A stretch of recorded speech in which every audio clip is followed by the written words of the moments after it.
Namah Shivaya. Good morning children. എന്തു പറയുന്നു എല്ലാവരും? എല്ലാവരും സുഖമായിരിക്കുന്നില്ലേ? അപ്പോൾ നമുക്ക് ഓൺലൈൻ ക്ലാസ്സിലൂടെ മറ്റ് സബ്ജക്റ്റുകൾ പഠിക്കുന്ന പോലെ തന്നെ ഒരു സബ്ജക്റ്റ് കൂടി പഠിക്കാനുണ്ട്. ഏതാണത് അറിയോ? വേൽ എഡ്യൂക്കേഷൻ. വേൽ എഡ്യൂക്കേഷൻ പഠിക്കാനായിട്ട് നമുക്ക് ആവശ്യമുള്ള ബുക്കാണ് ഏത്? ഈ ബുക്ക് അമൃതവിദ്യ. ഓക്കെ. നമ്മുടെ ജീവിതത്തിൽ ഈശ്വരൻ്റെ കൃപ അത്യാവശ്യമാണ്, അല്ലേ? ഈശ്വരൻ്റെ കൃപയില്ലെങ്കിൽ നമ്മുടെ ഓരോരുത്തരുടെയും ജീവിതം എന്താവുകയില്ല, പരിപൂർണമാവുകയില്ല, അല്ലേ?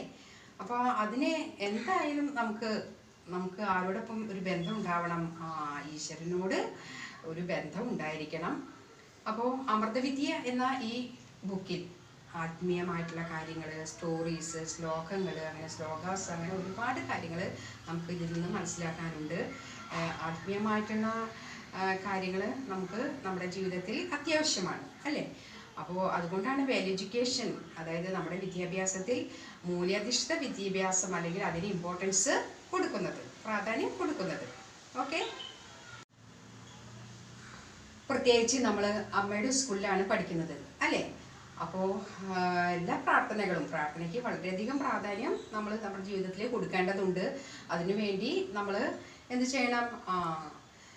സമയം കിട്ടുമ്പോഴൊക്കെ പ്രാർത്ഥിക്കണം. കാലത്തൊക്കെ കാരാഗ്രഹ വസുദേ ലക്ഷ്മി ഒക്കെ ചൊല്ലാറുണ്ടോ? എല്ലാവരും ചൊല്ലാറുണ്ടോ? ചൊല്ലണം. അതുപോലെ തന്നെ കുളിക്കുമ്പോൾ ഗംഗേച്ച യമുനേച്ച, അതുപോലെ തന്നെ ഭക്ഷണം കഴിക്കുന്നതിന് മുന്നേ ബ്രഹ്മാർപ്പണം ചൊല്ലണം, സന്ധ്യയ്ക്ക് നാമം ജപിക്കണം. അപ്പം ഇങ്ങനെയുള്ള കാര്യങ്ങളൊക്കെ നമ്മൾ നമ്മുടെ ജീവിതത്തിൽ ചെയ്യണം. അതൊക്കെ നിങ്ങൾ ചെയ്യുന്നുണ്ടെന്ന് ഞാൻ വിചാരിക്കണോ? അതായത് ഈ നല്ല ശീലങ്ങളൊക്കെ നമ്മൾ വളർത്തിയെടുക്കണം. അപ്പോൾ നമ്മുടെ വേൽ എഡ്യൂക്കേഷൻ സബ്ജക്റ്റിനെ മറ്റു വിഷയങ്ങളെ പോലെ തന്നെ നമുക്ക് എന്തുണ്ട്? പ്രഥമമായിട്ടുള്ള സ്ഥാനമുണ്ട്. ഓക്കെ. നമുക്ക് എന്തുണ്ടായാലും, വിദ്യാഭ്യാസം ഉണ്ടായാലും പണം ഉണ്ടായാലും, നമുക്ക് ആത്മീയത ഇല്ലെങ്കിൽ അല്ലെങ്കിൽ ഈശ്വരനെ നമ്മൾ അറിഞ്ഞില്ലെങ്കിൽ എന്തിനും ഫലം ഉണ്ടാവുകയില്ല, നമ്മുടെ ജീവിതത്തിന് ഒരു അർത്ഥം ഉണ്ടാവുകയില്ല. ഓക്കെ. അപ്പോൾ നമുക്ക് ഈ പുസ്തകത്തിൽ പഠിക്കാനുള്ളത് എന്താണ്? അമൃതവിദ്യ എന്ന പുസ്തകത്തിൽ പഠിക്കാനുള്ളത് ശ്ലോകങ്ങളും അതുപോലെ തന്നെ ആത്മീയമായിട്ടുള്ള സ്റ്റോറീസും കാര്യങ്ങളും ഒക്കെ പഠിക്കാനുണ്ട്. അപ്പോൾ നമുക്ക് ഫസ്റ്റ് തന്നെ ഒരു സ്റ്റോറിയിൽ നിന്ന് തുടങ്ങാം. ഓക്കെ. അപ്പോൾ നമ്മുടെ അമൃതവിദ്യ എന്ന ഈ ബുക്കിൽ നമ്മൾ പഠിക്കാൻ പോകുന്നത് ഭഗവാൻ കൃഷ്ണനെ കുറിച്ചുള്ള ഒരുപാട് കാര്യങ്ങളാണ്. നമ്മുടെ പ്രധാനപ്പെട്ട 2 ഇതിഹാസങ്ങളാണ്. ഏതൊക്കെ? രാമായണം, മഹാഭാരതം. ആ മഹാഭാരതത്തിലെ ഏറ്റവും വലിയ ഇതിഹാസമായിട്ടുള്ള മഹാഭാരതത്തിലെ പ്രധാന ഒരു കഥാപാത്രമാണ് ആര്? ഭഗവാൻ കൃഷ്ണൻ. അപ്പോൾ നമ്മൾ പഠിക്കാൻ പോകുന്നത് ഭഗവാനെ കുറിച്ചുള്ള അദ്ദേഹത്തിൻ്റെ ചരിത്രവും അദ്ദേഹത്തിൻ്റെ പങ്കിനെക്കുറിച്ചുമെല്ലാം ഈ കഥകളിലൂടെ നമ്മൾ മനസ്സിലാക്കാൻ പോകുകയാണ്. ശ്രീകൃഷ്ണ ലീലാമൃതം ആണ് ആദ്യം നമ്മൾ മനസ്സിലാക്കാൻ പോകുന്നത്. അപ്പോൾ മാം ഒന്ന് വായിക്കാം. ഓക്കെ. എന്നിട്ട് അതിൻ്റെ മീനിങ് പറഞ്ഞു തരാം, സ്റ്റോറി ആയിട്ട് പറഞ്ഞു തരാം. ഓക്കെ. ശ്രീകൃഷ്ണ ലീലാമൃതം. വേണുനാഥ വിനോദായ ഗോപാലായ ഹി മർദിനേ കാളിന്ദി കുലലോലായ ലോലകുന്ധലധാരിണേ. What is the meaning? Salutations to Krishna, the protector of cows, destroyer of serpent Kaliya's pride, who delights the onlookers with melodious music from his flute, who wears beautiful earrings and who plays joyfully on the Kalindi band. ഭഗവാൻ കൃഷ്ണനെ നമസ്കരിച്ചുകൊണ്ടുള്ള ഈ ശ്ലോകത്തിൽ ഈ 2 വരികളിൽ എന്താണ് പറയുന്നത്? കാളിന്തി നദീതീരത്ത് മനോഹരമായ വേണുനാദം ഉതിർത്തുകൊണ്ട് പശുക്കളെ മേയ്ക്കുന്നവനും കാളിൻ്റെ അഹങ്കാരം ശമിപ്പിച്ചവനും കാതിൽ ഭംഗിയുള്ള മകരകുണ്ടലങ്ങൾ ആഭരണങ്ങൾ ധരിച്ചവനുമായ സാക്ഷാൽ ശ്രീകൃഷ്ണനെ നമസ്കാരം എന്ന് പറയുകയാണ്. ഓക്കെ. കാളിന്തി നദി എന്ന് പറയുന്നത് ഇന്നത്തെ യമുന നദി. ഓക്കെ, അപ്പോൾ നമ്മുടെ ഇന്ത്യയിലാണ്, നമ്മുടെ ഭാരതത്തിലാണ് ഇതൊക്കെ നടന്നിട്ടുള്ളത്, രാമായണവും മഹാഭാരതവും ഒക്കെ. അപ്പോൾ അവിടുത്തെ ഒരു നദിയാണ് ഏത്, കാളിന്തി നദി എന്ന പേരിൽ അറിയപ്പെടുന്ന ഇന്നത്തെ യമുന നദി. അതിൻ്റെ തീരത്താണ് കൃഷ്ണ ഭഗവാൻ, അല്ലേ, ഭഗവാൻ കൃഷ്ണൻ എന്ത് ചെയ്തിരുന്നത്, വേണുനാഥം ഉതിർക്കുക എന്ന് പറഞ്ഞു കഴിഞ്ഞാൽ അതായത് ഓടക്കുഴലൊക്കെ വിളിച്ചുകൊണ്ട് പശുക്കളെ മേച്ച് നടന്നിരുന്നത്. അതുപോലെ തന്നെ കാളിയൻ എന്ന സർപ്പം ഉണ്ട്, ഉഗ്രവിഷമുള്ള സർപ്പമുണ്ട്, അതിൻ്റെ അഹങ്കാരം ശമിപ്പിച്ചത് ആരാണ്, ഭഗവാനാണ്. അങ്ങനെ ഭഗവാൻ കാതിൽ ഭംഗിയുള്ള ആഭരണങ്ങളൊക്കെ മകരകുണ്ടലങ്ങളൊക്കെ ധരിച്ച് നടക്കുന്ന ഭഗവാനെ എന്താണ്, നമസ്കാരം എന്ന് പറയാണ്. Okay, that was in Dwapara Yuga, about 5000 years ago from now. Asuras were the kings on earth. They encouraged evil deeds. Mother Earth, Bhudevi, felt overburdened by such unworthy children. Bhudevi went to Lord Vishnu, the protector, along with other gods. Lord Vishnu assured them that he will be born as son to Devaki and Vasudeva of Yadu clan. Bhudevi felt greatly comforted. Everyone waited for the auspicious hour. ഇതൊക്കെ നടക്കുന്നത് എത്ര വർഷങ്ങൾക്ക് മുമ്പാണ്, 5000 വർഷങ്ങൾക്ക് മുമ്പുള്ള ഏത് യുഗത്തിലാണ്, ദ്വാപര യുഗത്തിൽ. ഹൈന്ദവ വിശ്വാസപ്രകാരം കാലചക്രത്തെ എത്രയായി തരംതിരിച്ചിട്ടുണ്ട് അറിയാമോ, 4ആയി തരംതിരിച്ചിട്ടുണ്ട്. ഏതൊക്കെയാണ്, കൃതയുഗം, ത്രേതായുഗം, ദ്വാപരയുഗം, പിന്നെ ഏതാണ്, കലിയുഗം. ഓക്കെ, അപ്പം ഇങ്ങനെ 4ആയിട്ട് തരംതിരിച്ചിട്ടുണ്ട്. ആ ദ്വാപര യുഗത്തിലാണ് ഈ സംഭവങ്ങളൊക്കെ നടക്കുന്നത്. അപ്പോൾ ഈ ദ്വാപര യുഗത്തിൽ, ആ കാലഘട്ടത്തിൽ നമ്മുടെ ഭൂമിയിൽ ആരാണ് ഉണ്ടായിരുന്നത്, അസുരന്മാരായിരുന്നു. അവരാണ് രാജ്യം ഭരിച്ചിരുന്നത്. അവർ എങ്ങനെയുള്ള വ്യക്തികളായിരുന്നു, ദുഷ്ടന്മാരായിട്ടാണ് പറയപ്പെടുന്നത്. അവർ എന്തിനെയാണ് പ്രോത്സാഹിപ്പിച്ചിരുന്നത്, ചീത്ത കാര്യങ്ങളെ, തിന്മകളെ, അവയൊക്കെ സപ്പോർട്ട് ചെയ്യുന്നവരാണ് ആര്, ഈ അസുരന്മാർ. അവർ അഹങ്കാരികളായിരുന്നു. അവരുടെ ഉപദ്രവം സഹിക്കാതെ വന്നപ്പോൾ, ഭൂമിയിലാണ് ഇതൊക്കെ നടക്കുന്നത് അല്ലേ, ഭൂമിയുടെ അധിപ എന്ന് പറയപ്പെടുന്നത് ആരാണ്, മദർ ഓഫ് എർത്ത്, ഭൂമിദേവി. ഭൂമിദേവിക്ക് സങ്കടമായി ഇതൊക്കെ കണ്ടിട്ട്. അങ്ങനെ ഭൂമിദേവി ഈ സങ്കടം ബോധിപ്പിക്കാൻ എവിടേക്ക് പോവുകയാണ്, മഹാവിഷ്ണുവിൻ്റെ അടുത്തേക്ക്, ഭഗവാൻ മഹാവിഷ്ണുവിൻ്റെ അടുത്തേക്ക്. ആരാണ് മഹാവിഷ്ണു, മറ്റു ദൈവങ്ങളുടെയൊക്കെ നാഥനാണ് ആര്, മഹാവിഷ്ണു. അപ്പോൾ ഭൂമിദേവി മഹാവിഷ്ണുവിൻ്റെ അടുത്തെത്തി. ഇങ്ങനെ പറഞ്ഞു, അസുരന്മാരെ കൊണ്ട് ഭയങ്കര ശല്യമായിരിക്കുന്നു, അവരുടെ ഉപദ്രവം നാൾക്കുനാൾ വർദ്ധിക്കുകയാണ്, അഹങ്കാരികളാണ് അവർ, ദുഷ്ടന്മാരാണ് എന്നൊക്കെ പറഞ്ഞു കേട്ടപ്പോൾ ഭഗവാൻ എന്താ പറഞ്ഞേ, ഭൂമിദേവിനെ ആശ്വസിപ്പിച്ചുകൊണ്ട് ഉറപ്പിച്ചു പറഞ്ഞു. എന്താണ്, ഞാൻ യദുകുലവംശത്തിലെ ദേവകിയുടെയും വാസുദേവരുടെയും മകനായി ജനിച്ച് അസുരന്മാരെ നിഗ്രഹിക്കുമെന്നും വിഷമിക്കണ്ട എന്നൊക്കെ പറഞ്ഞ് ആരെ തിരിച്ചയക്കുകയാണ്, ഭൂമിദേവിയെ. ഓക്കെ, അപ്പോൾ ഭൂമിദേവിക്ക് ഇത് കേട്ടപ്പോൾ ആശ്വാസമായി. ഭഗവാൻ ഇതിന് പരിഹാരം കണ്ടല്ലോ എന്നുള്ള ആശ്വാസത്തിൽ ഭൂമിദേവി തിരിച്ചുപോയി. ഭഗവാൻ മഹാവിഷ്ണുവിൻ്റെ അവതാരങ്ങൾ ഏതൊക്കെയാണെന്ന് അറിയാമോ, എത്ര അവതാരങ്ങളുണ്ട്, 10 അവതാരങ്ങളുണ്ട്. ദശാവതാരം അല്ലേ, ഏതൊക്കെയാണ്, ദശമെന്ന് പറഞ്ഞാൽ 10 അവതാരങ്ങൾ ഏതൊക്കെയാണ് അറിയാമോ, മത്സ്യ, കൂർമ്മ, വരാഹ, നരസിംഹ, വാമന, പരശുരാമ, ശ്രീരാമ, ബാലരാമ, ശ്രീകൃഷ്ണ, പിന്നെ ഏതാണ് ലാസ്റ്റ് വൺ, കൽക്കി. ഇതൊക്കെയാണ് മഹാവിഷ്ണുവിൻ്റെ 10 അവതാരങ്ങൾ. ഈ അവതാരങ്ങൾ ഓരോന്നും മഹാവിഷ്ണുവിൽ നിന്ന് ജന്മമെടുത്തിട്ടുള്ളത് എന്തിനു വേണ്ടിയിട്ടാണ്, ഓരോ കൃത്യങ്ങൾ നിർവഹിക്കാനാണ്. ഓക്കെ, അപ്പം അത് മനസ്സിലാക്കുക. ഓക്കെ, ഇനി അടുത്ത പാരഗ്രാഫ് നോക്കിയേ. Devaki Vasudeva. Kamsa was son of Ugrasena, the king of Mathura. Once Kamsa heard an Agashawani.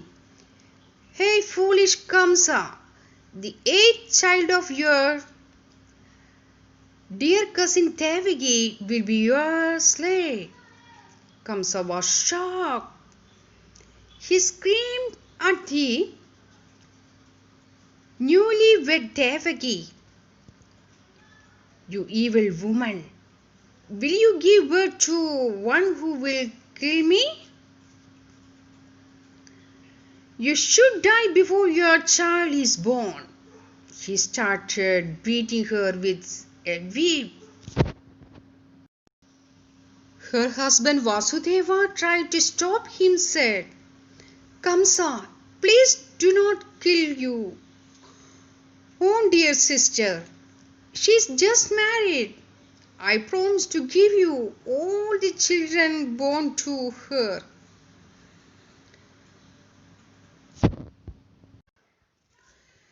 Kamsa's eagerness to see the eighth child increased every minute. He wanted to kill it the moment it was born. While he sat or stood, or walked or ate, while he slept or dreamed, he thought only the eighth child. His mind full of fear for Devaki's eighth child. എന്താണ് ഈ പാരഗ്രാഫിൽ പറയുന്നത്? മധുരയിലെ രാജാവായിരുന്ന ഉഗ്രസേനന്റെ മകനാണ് ആര്? കംസൻ. ഉഗ്രസേനൻ അസുര രാജാവാണ്. Okay, അദ്ദേഹത്തിന്റെ മകനായിരുന്നു ആര്? കംസൻ. കംസൻ ഭയങ്കര ക്രൂരനായ ദുഷ്ടനായ ഒരു വ്യക്തിയായിരുന്നു. ഒരു ദിവസം കംസൻ ആകാശത്ത് നിന്ന് ഒരു അശരീരി കേട്ടു. അതായത് അശരീരി എന്ന് പറഞ്ഞാല് ആകാശത്ത് നിന്ന് ഒരു വാക്ക് കേട്ടു. കാണാൻ പറ്റില്ല, കേൾക്കാനേ പറ്റുള്ളൂ. എന്തായിരുന്നു അത്? അത് ഈ ശബ്ദമായിരുന്നു. ഹേ വിഡ്ഢിയായ കംസ, നിന്റെ സഹോദരി ദേവകിയുടെ 8ാമത്തെ പുത്രൻ നിന്നെ വധിക്കും. ഇതു കേട്ട് കംസൻ ഷോക്കടിച്ചു നിന്ന പോലെയായി. അപ്രതീക്ഷിതമായിട്ടുള്ള ഈ അശരീരി അല്ലെങ്കിൽ ആകാശത്തു നിന്നുള്ള ഈ വാക്ക് കേട്ട് കംസൻ ഞെട്ടിത്തെരിച്ചു പോയി. കംസൻ ഭയന്നു, കലികൊണ്ടലറി. അങ്ങനെ കംസൻ എന്തു ചെയ്തു? അടുത്താണ് ദേവകിയുടെ കല്യാണം കഴിഞ്ഞിട്ടുള്ളത്. ആ അടുത്ത് കല്യാണം കഴിഞ്ഞ ദേവകിയുടെ അടുത്ത് ഓടിച്ചെന്നു. എന്നിട്ട് പറഞ്ഞു, ഇങ്ങനെ ആക്രോശിച്ചു. എന്താ പറയുന്നത്? നീ ചീത്ത സ്ത്രീയാണ്. എന്നെ കൊല്ലാനുള്ള കുഞ്ഞിന് നീ ജന്മം കൊടുക്കുമോ? നിന്റെ കുഞ്ഞ് ജനിക്കുന്നതിന് മുൻപ് തന്നെ നിന്നെ ഞാൻ കൊല്ലും. അങ്ങനെ പറയുക മാത്രമല്ല, പിന്നെ എന്താണ് കംസൻ ചെയ്തത്? കോപം കൊണ്ട് ചുവന്നു. അങ്ങനെ ആരെ അടിക്കാൻ തുടങ്ങി? സ്വന്തം പെങ്ങളായ ദേവകിയെ തലങ്ങും വിലങ്ങും തല്ലാൻ തുടങ്ങി. ദേഷ്യം തീരുവോളം അവളെ തല്ലി ചതച്ചു. ഇത് കണ്ട് സഖികെട്ട് അവളുടെ ഭർത്താവിന് ഇത് കണ്ടിട്ട് എന്താണ് സഹിക്കാനാവുന്നില്ല. അങ്ങനെ ദേവകിയുടെ ഭർത്താവ് ആരാണ്? വസുദേവര് ഓടി വന്ന് കംസന്റെ അടുത്ത് വന്ന് യാചിച്ചുകൊണ്ട്, നിർത്തൂ എന്ന് കംസനോട് യാചിച്ചുകൊണ്ട് പറഞ്ഞു, കംസ, ദയവായി നിങ്ങളുടെ സ്വന്തം പെങ്ങളെ കൊല്ലരുത്. അവൾ ജസ്റ്റ് ഇപ്പോൾ കല്യാണം കഴിഞ്ഞിട്ടേയുള്ളൂ. അവളെ ദയവായി കൊല്ലരുത്. അവൾക്ക് ഇനിയും ഒരുപാട് കാലം ജീവിക്കാം, അല്ലേ? ചെറുപ്പമാണ്. അവളുടെ 8ാമത്തെ പുത്രൻ ആരെ കൊല്ലുന്നാണ് പറഞ്ഞിട്ടുള്ളത്? കംസനെ. അപ്പോൾ വസുദേവർ പറയാണ്, കുഞ്ഞല്ലേ, അതായത് 8ാമത്തെ കുഞ്ഞാണല്ലോ കൊല്ലുന്നത്. അതുകൊണ്ട് അവൾ പ്രസവിക്കുന്ന എല്ലാ കുഞ്ഞിനെയും ഞാൻ അങ്ങേക്ക് തന്നുകൊള്ളാം. ഇതെൻ്റെ വാക്കാണ്. അവളെ വെറുതെ വിടൂ, നിർത്തൂ കംസ എന്ന് കരഞ്ഞുകൊണ്ട് അപേക്ഷിക്കുകയാണ്. ആരോടാണ് അപേക്ഷിക്കുന്നത്? കംസനോട്. പിന്നെ അപ്പോൾ ഇത് കേട്ടപ്പോൾ കംസൻ വീണ്ടും വസുദേവര് ഇങ്ങനെ അപേക്ഷിക്കുകയാണ്, ഈ ശിക്ഷ നിർത്തി അവളെ വെറുതെ വിടൂ എന്നൊക്കെ വീണ്ടും കേണപേക്ഷിക്കുകയാണ്. ഇത് കേട്ട് കംസന്റെ മനസ്സൊന്ന് മാറി. എന്നിട്ട് അദ്ദേഹം ദേവകിയെയും വാസുദേവരെയും ജയിലിലാക്കി. അങ്ങനെ ദേവയ്ക്കുണ്ടായ 5 കുഞ്ഞുങ്ങളെയും അവർ ജനിച്ചതിന് ശേഷം ഓരോന്നോരോന്നായി കംസൻ എന്തു ചെയ്തു? പ്രസവിച്ച ഉടനെ തന്നെ ദേവകിയുടെ അടുത്തേക്ക് പോവും, കുഞ്ഞിനെ വാങ്ങും. വാസുദേവരുടെ അടുത്ത് നിന്ന് കുഞ്ഞിനെ വാങ്ങും. എന്നിട്ട് ആ കുഞ്ഞിനെ ചുമരിലടിച്ച് കൊല്ലുകയാണ് ചെയ്യണത്. എന്ത് ക്രൂരനാണല്ലേ കംസൻ. ഈ ക്രൂരനായ കംസൻ പിന്നീട് എന്തു ചെയ്തു? തൻ്റെ പിതാവായ ഉഗ്രസേനനെയും, ആയിരുന്നു ആര്? അസുര രാജാവ്. അപ്പോൾ രാജാധികാരം കിട്ടാൻ വേണ്ടി തൻ്റെ പിതാവിനെയും ഉഗ്രസേനെയും ആര് ജയിലിലടക്കിയാണ്? കംസൻ. എന്നിട്ട് സ്വയം ആര് രാജാവായി? കംസൻ രാജാവായി. ഓരോ ദിവസം കഴിയും തോറും കംസന്റെ ക്രൂരതകൾ കൂടിക്കൂടി വരികയാണ്. ഓരോ ദിവസം ചെല്ലും തോറും കംസന്റെ ഭയം, ദേഷ്യം ഇതൊക്കെ കൂടാനും തുടങ്ങി. കാരണം ആ അശരീരി ആകാശത്തു നിന്നുള്ള വാക്കാണ് എപ്പോഴും ആരുടെ മനസ്സിലെ? കംസന്റെ മനസ്സിലെ. അതായത് ദേവകിയുടെ 8ാമത്തെ പുത്രൻ നിന്നെ കൊല്ലുമെന്നാണ് അന്ന് ആര് കേട്ടത്? കംസൻ കേട്ടത്. അപ്പോൾ കംസനെ എപ്പോഴും ഭയമൊക്കെ ഉണ്ട്. പുറത്തേക്ക് ഇങ്ങനെ ക്രൂര സ്വഭാവം അല്ലെങ്കിൽ ധൈര്യമൊക്കെ പ്രകടിപ്പിച്ചാലും ഉള്ളിൻ്റെ ഉള്ളിൽ ആർക്ക് ഭയമുണ്ട്? അസുര രാജാവായ കംസന്. ഓക്കെ. അപ്പോൾ ആ കുട്ടിയുടെ ജനനത്തിനു വേണ്ടി അതിനെ കൊല്ലാൻ കംസന്റെ മനസ്സ് തിടക്കം കൂട്ടി തുടങ്ങി. ഉണ്ണുമ്പോഴും ഉറങ്ങുമ്പോഴും നടക്കുമ്പോഴും അതുമാതിരി തന്നെ ഭക്ഷണം കഴിക്കുമ്പോഴും ഏത് നേരത്തും ആരെക്കുറിച്ചാണ് കംസന്റെ ചിന്ത? ഈ 8ാമത്തെ കുട്ടിയെക്കുറിച്ചാണ്. തന്നെ കൊല്ലുമോ, അവൻ ജനിച്ചുവിടുമ്പോൾ തന്നെ അവനെ കൊല്ലണം എന്നുള്ള ചിന്തയൊക്കെയാണ് ആരുടെ മനസ്സിലെ? കംസന്റെ. അദ്ദേഹത്തിൻ്റെ ഭയം കൂടി വരാൻ തുടങ്ങി. ആ അവസരം, 8ാമത്തെ പുത്രനെ കൊല്ലേണ്ട ആ സമയം വരാൻ, ആ അവസരത്തിന് വേണ്ടി ആര് ക്ഷമയോടെ കാത്തിരിക്കുകയാണ്? ക്ഷമയില്ലാതെ ആര് കാത്തിരിക്കുകയാണ്? കംസൻ. ഓക്കെ. അപ്പോൾ ഇതുവരെ എടുത്ത സ്റ്റോറി എല്ലാവരും ഒന്ന് വായിക്കുക. പിന്നെ സ്റ്റോറിയുടെ കഥ അതായത് മീനിങ്, അർത്ഥം മനസ്സിലാക്കുക. ഓക്കെ. അപ്പോൾ ഇതുവരെ മതി. ഇനി അടുത്ത ക്ലാസ്സിൽ എടുക്കാം. ഓക്കെ. നമസ്കാരം.